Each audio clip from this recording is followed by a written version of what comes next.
I was hungry one morning and I wanted to find a place in which I could get something to eat. Someone said a ghetto restaurant was right down the alley and that I could get breakfast there. And I was like, a ghetto restaurant in Mandeville? Where is that?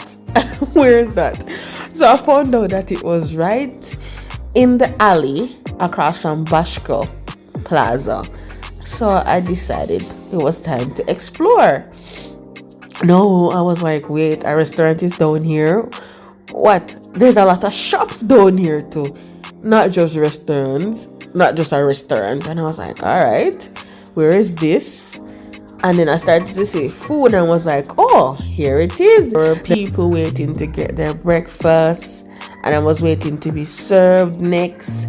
I was just looking around and I found out that there was a little bar down there. So I'm feeling like if people drank and then they wanted something to eat, there's a little nice cook shop right there. Now, I decided that I'm going to be open-minded. I'm not going to be judgmental, you know. So what if it's a small cook shop? So what if people refer to it as a ghetto shop, a ghetto restaurant? You know, the food, they look good, they show enough, and they were preparing for lunch. They were going to cook rice and peas.